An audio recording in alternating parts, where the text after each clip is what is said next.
ताल्लुक़ है। तो जनाब प्रोफ़ेसर आतिफ़ चौधरी मैं आपसे मुखातिब हूँ।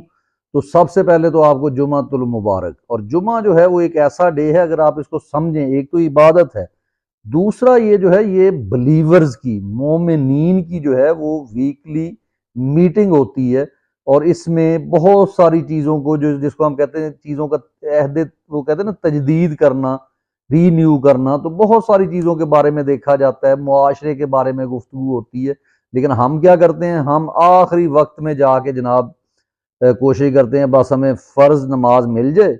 और हालांकि जुमा के बारे में जो ऐलान है तो अल्लाह ने किया है कि कैसे आपने जुमा पढ़ना, और जो नबी पाक सल्लल्लाहु अलैहि वसल्लम ने फरमाया उसके बारे में वैसे तो तफसीलन किसी और वीलॉग में बात होगी, लेकिन थोड़ी बहुत मैं गुफ्तगू उसमें करूंगा। और इस वीलॉग के जो टॉपिक्स हैं वो हैं जो नशिस्तें हैं पीटीआई की, जिसमें यानी 39 नशिस्तों को जो है वो एक्सेप्ट कर लिया